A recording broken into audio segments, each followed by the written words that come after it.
The first thing the traveler learns in Atheron is that every road is a confession.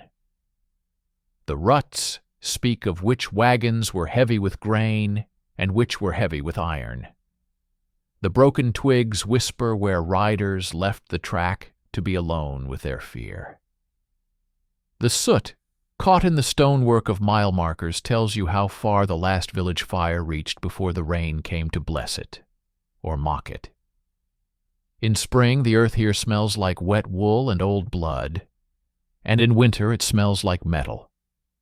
Between those seasons lies the true calendar of kings, the months of hunger, the weeks of levy, the days of rumor, the hours of betrayal. Atheron was not a continent so much as a wound that never closed. 3 seas chewed at its edges, and a spine of mountains ran down its back like the ridges of a beaten beast. Wind never ceased. It only changed its manner. In the north, it came as a knife that loved the throat. In the east it came dry and granular, bringing sand from old battlefields that glittered in the air like ground glass. In the south, it carried salt and the rot sweetness of drowned reeds. In the west, it brought rain that looked gentle from a distance and felt like thrown pebbles when it struck. The people made their prayers accordingly. Northerners prayed for roofs that did not lift away. Easterners prayed for wells that did not taste of ash. Southerners prayed for boats that did not split. Westerners prayed for the rain to be only rain and not a banner of war moving on the horizon. Kings prayed for none of those things. Kings prayed for memory to be short. The old bards, the ones who still had teeth and dared to use them, said Atheron had once been ruled by a single throne, hammered from meteor iron, and set upon a dais of pale stone that never warmed. They said the throne was crowned with 7 spikes, one for each oath that kept the realm whole. They said an emperor named Valor the Unbroken sat there for 40 years without standing. And when he died, the empire died with him, because no one could lift the throne's weight of promise again. Bards said many things. They made their living from other people's hunger for meaning. What did not require meaning was the geography of power. Atheron had divided itself into kingdoms that pretended to be eternal, houses that pretended to be loyal, alliances that pretended to be marriages rather than surrenders. Borders were drawn in ink and redrawn in flame. Names were carved into stone and then ground away with taxes and time. Every child learned a map before they learned a prayer, because a map told you which men would come for you when the harvest was thin. In the north stood Varn, land of pine-black forests and long, slow rivers that looked like steel bars laid across the earth. Varn's lords wore furs not for pride, but because the cold wrote its own laws. They were known for 2 things: the stubbornness of their men and the unbreakable discipline of their women. Varn's king, Aldrich Varnholt, was called the Snow Wolf in the taverns of other realms, and that old bastard in his own court, where affection came with teeth. He had ruled for 19 winters and buried 2 queens. Some said he buried them in the ground. Others said he buried them in his heart, which was colder. To the east lay Sorin, a region of steppe and salt flats where the sky was too wide and the horses were too fast.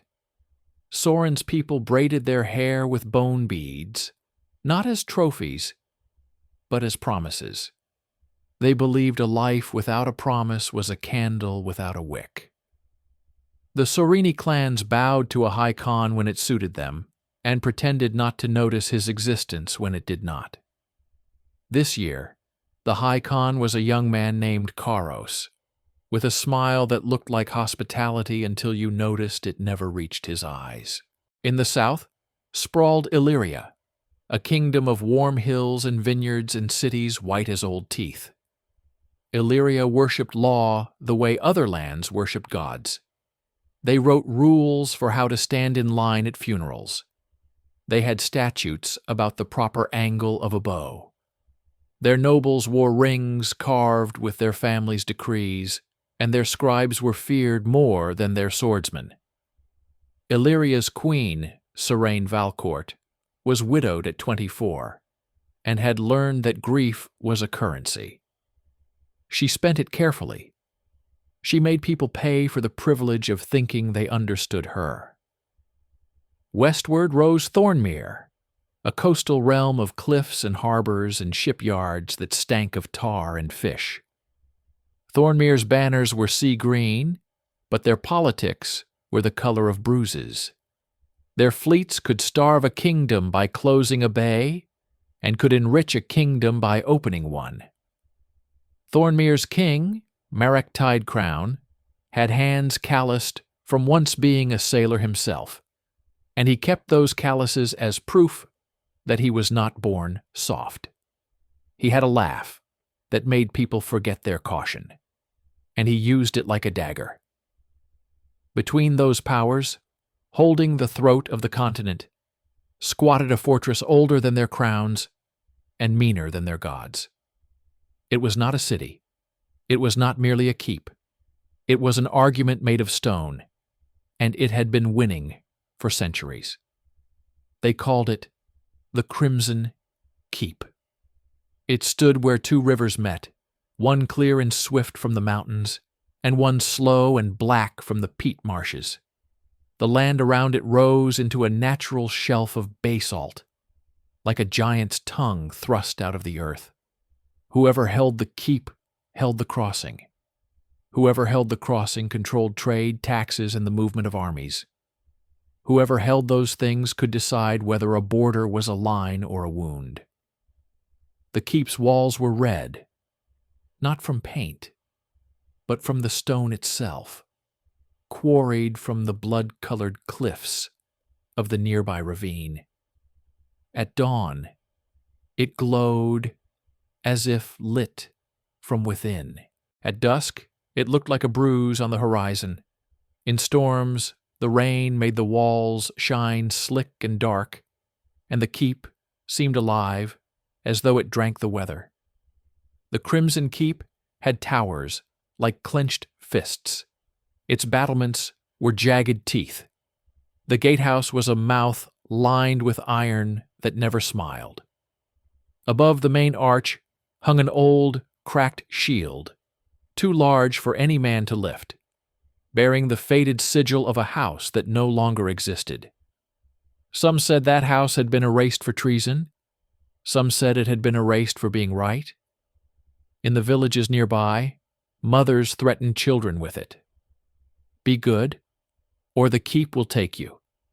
In the courts far away, kings threatened each other with it. Agree, or the keep will take you.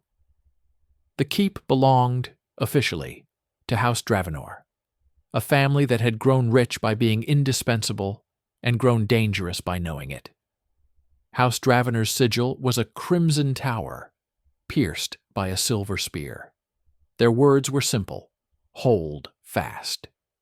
They had held fast through rebellions, through plagues, through wars that turned rivers into highways for the dead.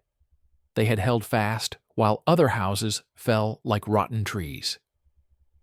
Now, in the 47th year after the shattering of the meteor throne, the Crimson Keep held fast on the edge of a new kind of storm. A storm made not of wind and rain, but of hunger, ambition, and the particular boredom that settles into noble blood when peace lasts long enough for men to start believing they deserve more. Lord Garin Dravenor ruled the keep. He was in his early 50s, with iron-gray hair cut short in the varnish style, and a beard trimmed like a soldier's rather than a lord's. His eyes were a pale winter blue, the kind that made you think of lakes under ice. He spoke slowly. He listened too well. He had once been a hostage in Illyria as a boy, a gesture of trust between realms, and he had returned home with an education in etiquette and a hatred of being owned.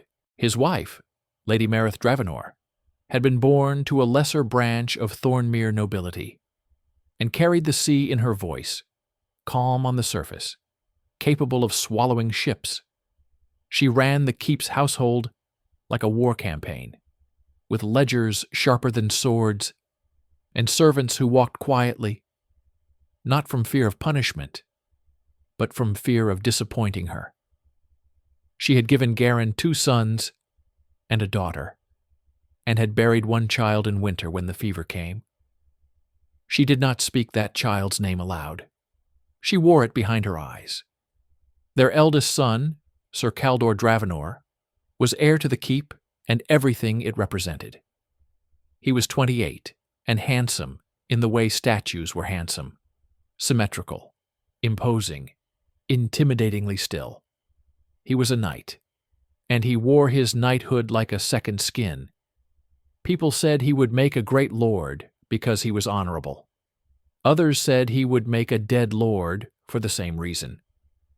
The second son, Lord Renwick Dravenor, was 22 and had the same winter eyes as his father, but his gaze did not rest. It prowled. Renwick's smile came easily. His laughter came when it shouldn't. He was clever, and clever men in Atheron were either useful or fatal, often both. Renwick loved books, but not for wisdom. He loved them like locks that begged to be picked. Their daughter, Lady Elowyn Dravenor, was 19 and possessed a beauty that did not soothe. It sharpened. She had dark hair like wet ink and a face that suggested she already knew 3 different ways you might betray her. Elowyn rode better than most men in the keep, shot a bow with the quiet confidence of someone who had practiced in secret and had the unnerving habit of asking questions that were not meant to be answered. Around House Dravenor swirled the keep's lesser stars, loyal men, hungry men, frightened men, and men who were none of those until the right coin or threat found them. There was Marshal Brom Valen, the keep's master-at-arms, broad-shouldered and blunt as a hammer, a veteran of the last border war with Varn. His loyalty to Garin was as firm as his disdain for courtly games. He believed politics was what happened when men were too cowardly to draw blades. He was wrong, but he had survived long enough to think he was right. There was Sister Asha of the Candle, a priestess of the faith of 7 flames, which was not 7 gods but 7 aspects of one god, depending on which temple you asked and which donation you made. Asha was young for a priestess, with a shaved head beneath a hood and eyes that measured suffering the way a merchant measured grain. She had been sent to the keep to tend the souls of its people, but it was known in hushed tones that her order also tended secrets. There was Master Oren Pell, the keep's physician and herbalist, with fingers stained green and a voice that always sounded like a confession. He spoke often of humors and balances, but the rumors said he had once served Queen Serene in Illyria, and that he left her court abruptly after a nobleman died in his bed with his tongue turned black. Master Pell never confirmed or denied anything. He simply smiled like a man who knew where to hide bodies and where to hide truths, and which was easier. There was Captain Sable Mar, commander of the keep's river patrols, a woman with a scar across her throat that looked like a second smile. She had been a smuggler once, until Garin offered her an alternative to hanging. Serve and keep breathing. She served well. People said she could smell a lie like smoke. There was a bard named Joran Glass, thin as hunger and twice as quiet, who played a cracked lute and sang songs that made people weep for reasons they couldn't name.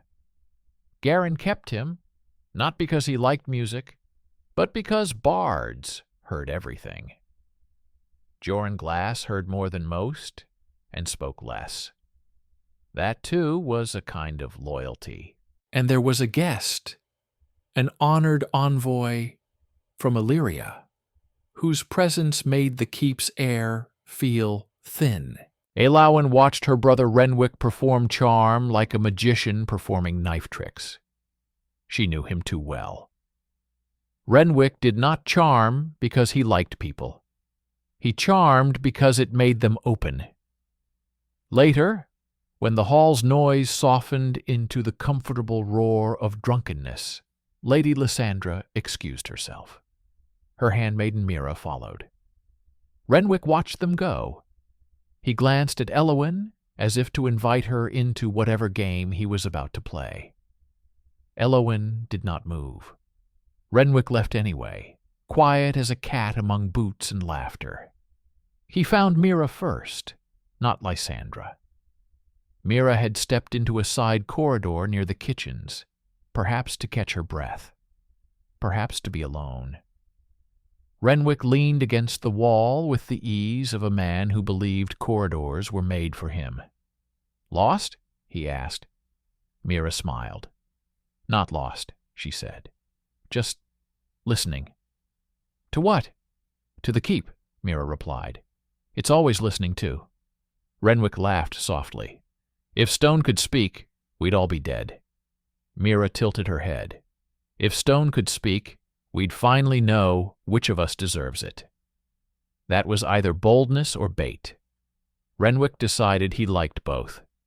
He stepped closer, lowering his voice. "You're Illyrian," he said. "You're trained to see traps. Tell me, is Lady Lysandra here to make peace, or to measure how many bodies will fit in our river?" Mira's eyes flicked just once toward the shadows behind Renwick. Renwick did not turn. He had learned early that a man who turned at every twitch made himself easy to lead. "Lady Lysandra is here because the Queen wants what the Queen wants," Mira said, "and the Queen wants the keep." Renwick felt a thrill. Not fear. Not yet. The kind of excitement a gambler felt when the dice were thrown, and he suddenly realized the game was bigger than he thought. "And what do you want?" he asked. Mira smiled again, and this time it was sad. "To survive," she said, simply.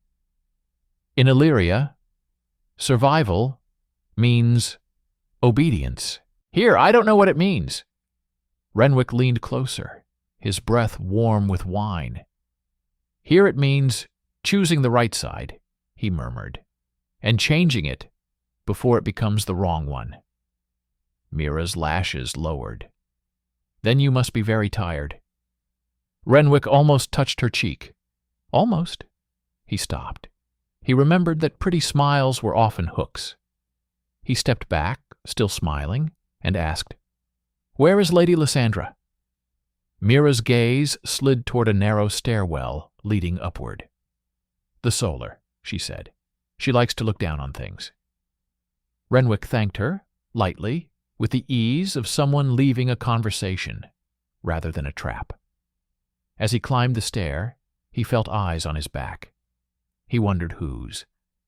In the solar, Lady Lysandra stood at a window overlooking the courtyard, the moon painting the red stone pale. She did not turn when Renwick entered. "You follow quietly," she said. "That's either skill or practice." "Both," Renwick replied. "May I?" "You may," she said, meaning nothing and everything. He moved to stand beside her, careful not to crowd. The keep's walls below looked like sleeping beasts. Guards paced like small worries. "The keep is impressive," Lysandra said. "It makes men feel safe." "It should," Renwick said. "It makes them feel safe," Lysandra repeated, as if tasting the phrase. "Which is different." Renwick glanced at her. "Illyria doesn't trust stone." "Illyria trusts parchment," Lysandra said. "It can be rewritten." Renwick chuckled. "Stone can too," he said. "It just takes more fire." At that, Lysandra turned. Her eyes held his, like a pin holds a butterfly. "You have your father's boldness," she said, "but not his caution." Renwick bowed his head slightly. "My father's caution has made us powerful," he said. "My boldness might make us free." "Free," Lysandra echoed, and her smile had teeth now. "A lovely word. In Illyria, it's used the way a perfume is used, to cover the scent of rot." Renwick felt the game shift. He found himself wanting to win it more. "What does my queen want?" he asked, not pretending any more. Truly, Lysandra's gaze drifted back to the courtyard. "Queen Serene wants the river taxes," she said. "The crossing, the leverage. She wants to be able to starve Thornmere's ports, and freeze Varn's armies in place, and choke Sorin's horsemen before they can drink. She wants the keep, because it is the throat." Renwick swallowed. "And what does she offer?" Lysandra's laugh was quiet. "Offer?" she said. "We are Illyria. We offer legitimacy. We offer marriages. We offer law. We offer a promise that once you kneel, we will call it partnership." Renwick's eyes narrowed. "My father won't kneel." "No," Lysandra agreed. "Which is why I'm here." Renwick stared at her. "To threaten him? To tempt him," she corrected. "Threats make men stubborn. Temptation makes them creative." Renwick leaned closer. "And if he refuses temptation?" Lysandra's gaze returned to him, slow and heavy. "Then we will find someone else in this keep who wants something badly enough to make a mistake." Renwick understood then that she was not only talking about him. She was talking about anyone. Caldor, with his hunger to be honorable in a dishonorable world. Elawin, with her hunger to be seen as more than a daughter. Marith, with her hunger for safety that could never be satisfied. Even Garin, with his hunger for control and his hatred of being owned. Temptation could be tailored like a cloak. Renwick smiled anyway, because smiling was a shield. "Illyria must think us very simple," he said. "No," Lysandra replied. "We think you are very human." The words landed like a glove across the face. Renwick bowed again. "Then I hope my humanity disappoints you," he said, and left, before she could see if his hands trembled. He went back down into the corridors, the keep's stone swallowing the sound of his steps. Somewhere below, laughter still echoed from the hall. Somewhere above, the wind pressed against the towers, like a question. Renwick found himself thinking of Mira's remark. The keep was always listening too. In the shadows of a small chapel near the east wing, Sister Asha lit a candle and watched its flame struggle against a draft. She had heard much tonight. She had heard less than she wanted. She pressed her fingers to her lips as if in prayer. But she was not praying. She was remembering. Across the courtyard, in the stables, Captain Sablemar quietly checked the river patrol's supplies, counting arrows, counting oil flasks, counting men. She had learned that shortages killed more surely than blades. As she worked, she noticed one of the new stable boys moving wrong, too careful, too smooth. She watched him longer than she should have. He never looked up. That was the problem. Boys looked up. Men who feared being recognized did not. In the great hall, Lord Garendravener rose to leave, his face calm. Lady Marith followed him, her expression composed, but her fingers tapped once against her thigh, a small, unconscious signal of tension. Caldor stayed behind to make polite farewells. Elowin stayed behind to watch who watched him. Master Oren Pell drank only water and watched everyone.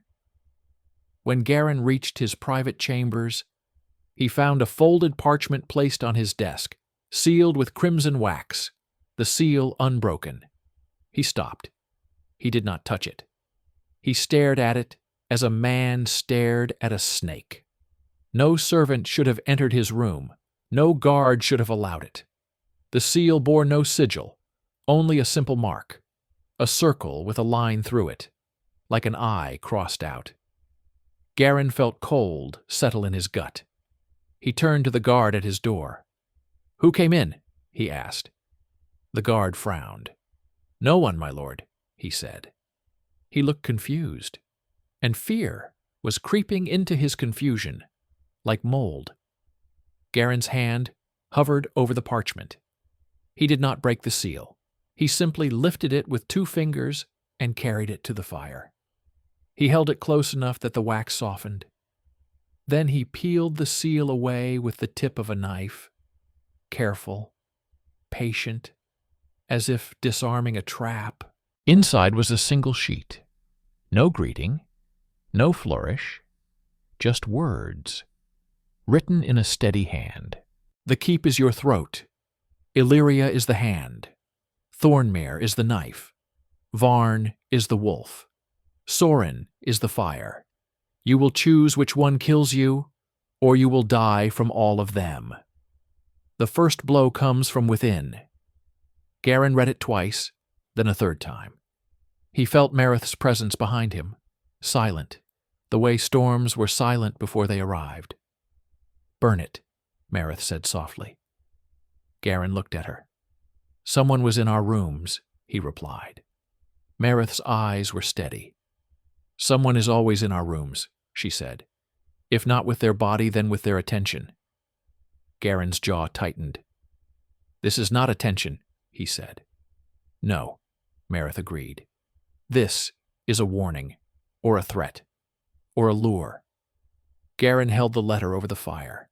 The edges curled, the ink blackened, the parchment caught, and the flame took it eagerly, as if hungry for secrets.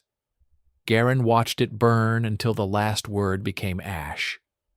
"From within," he murmured, tasting the phrase like poison. Mareth stepped closer. "Do you trust your sons?" she asked. Garin's eyes flicked toward the door, toward the corridor, where Kaldor and Renwick moved in the world like 2 different kinds of blade.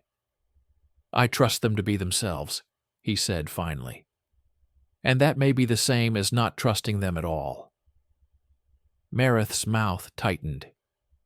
"Then we must make sure who they become is useful," she said. Outside, the wind hit the towers hard enough that the shutters rattled.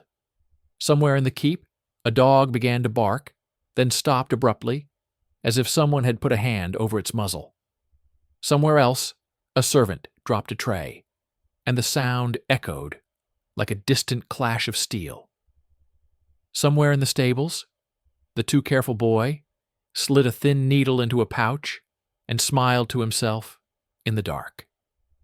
In the solar, Lady Lysandra Valcourt poured herself a final cup of wine, held it up to the moonlight, and watched the liquid catch silver.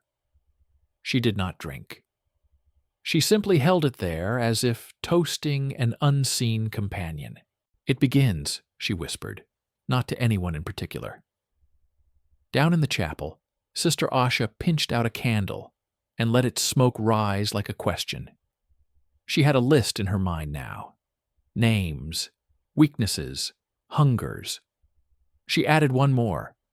Whoever could enter Garin Dravener's chambers unnoticed. In the great hall, Elowen Dravener watched her brother Kaldor speak to a visiting knight from Thornmere. The knight wore a ring with a green stone and smiled too often. Kaldor looked uncomfortable. Elowen saw his discomfort and understood it. Kaldor believed he could be good in a world that rewarded cleverness. Elowen wondered if goodness was simply another kind of naivete.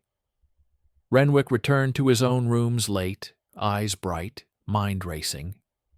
He poured himself more wine and didn't taste it. In the mirror he looked like a man who had just been offered the world and noticed the strings attached. He smiled anyway, because he always smiled when he was afraid. And in the deepest part of the Crimson Keep, beneath the oldest stones, where the air smelled of damp and forgotten promises, a door that had not been opened in decades shifted slightly. Dust fell from its frame.